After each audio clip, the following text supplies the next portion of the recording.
महाकुंभ पर चंद्रशेखर आजाद के समर्थन में उतरे एक और शंकराचार्य। मुश्किल में योगी, घबराए धीरेन्द्र शास्त्री। साजिश तलाश रही पुलिस, गुनहगार ढूंढ रहे योगी और इस्तीफा मांग रहे शंकराचार्य। गलती ढूंढ रहे आचार्य। जिस महाकुंभ के सहारे जीतना चाहते थे 2027, उसी महाकुंभ ने खतरे में डाल दी कुर्सी।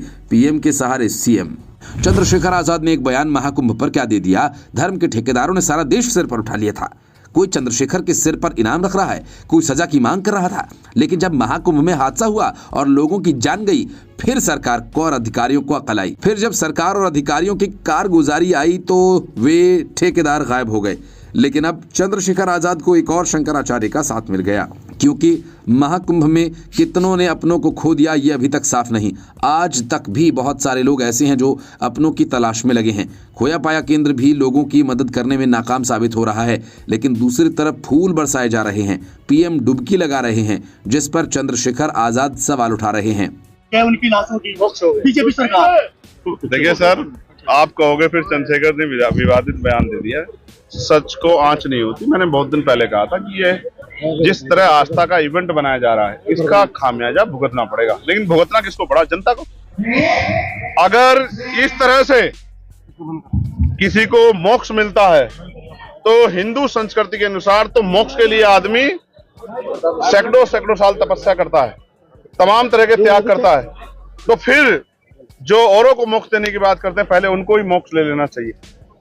जिन्होंने ये घटिया टिप्पणी की, वो सरकार हो या कोई धर्माचार्य हो, मैं ऐसे लोगों को बहुत जिम्मेदार से कहता हूं कि देश को भी आपकी जरूरत नहीं, आपको भी। और ये जनता, जिस जनता को आपने ये दर्द दिया है मुख्यमंत्री जी, ये जनता आपको भी बहुत जल्द मोक्ष देगी उत्तर प्रदेश से निकाल के। मेरी बात को आप याद रखें। चंद्रशेखर आजाद को अब इंसाफ की लड़ाई में धर्माचार्यों का भी साथ मिल रहा है। शंकराचार्य निश्चलानंद ने क्या कहा, वो भी आपको सुनवाते हैं। इनको वेदादि शास्त्रों से चिर है या बिल्कुल ज्ञान नहीं है। वे वेदादि शास्त्रों पर मंतव्य और निर्णय दे रहे हैं।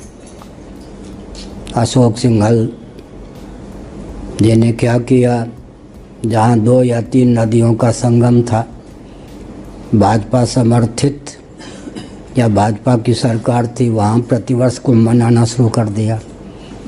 प्रयाग में भी हर वर्ष कुंभ नहीं होता है।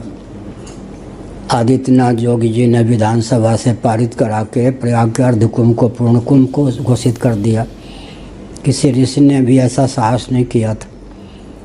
तो ये राजनीतिक दल वाले राजनेता, धर्म में अवाई का भी जिनको ज्ञान नहीं है, वे धार्मिक निर्णय ले रहे हैं और उनकी दृष्टि में हम लोगों की कोई उपयोगिता ही नहीं है।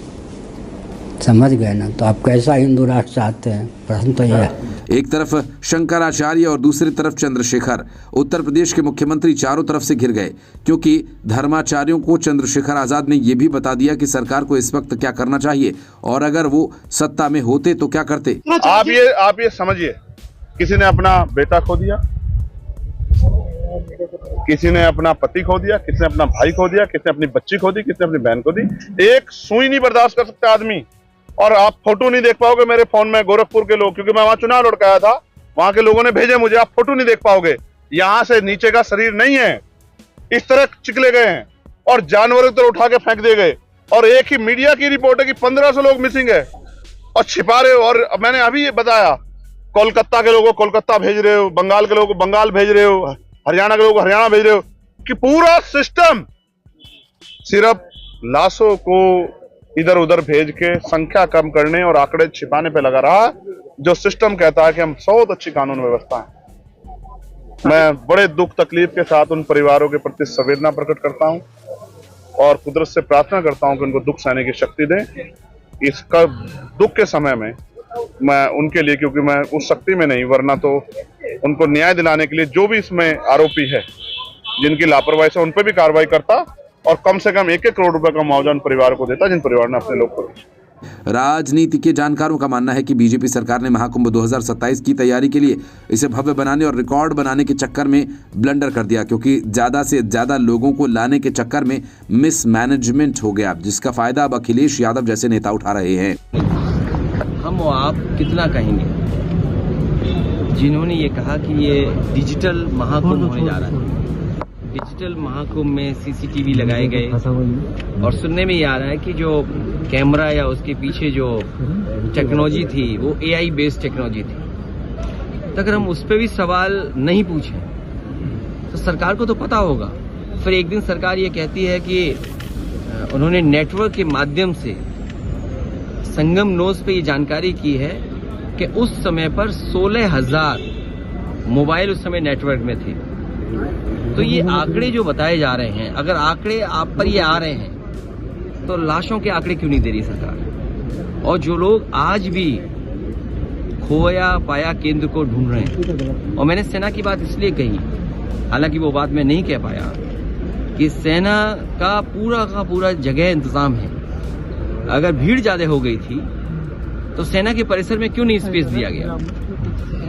इतनी बड़ी जगह खाली है किले की और आसपास की, वहां भी तो स्पेस दिया जा सकता। सरकार तो बीजेपी की है। तो ये घटना सरकार ने होने दी।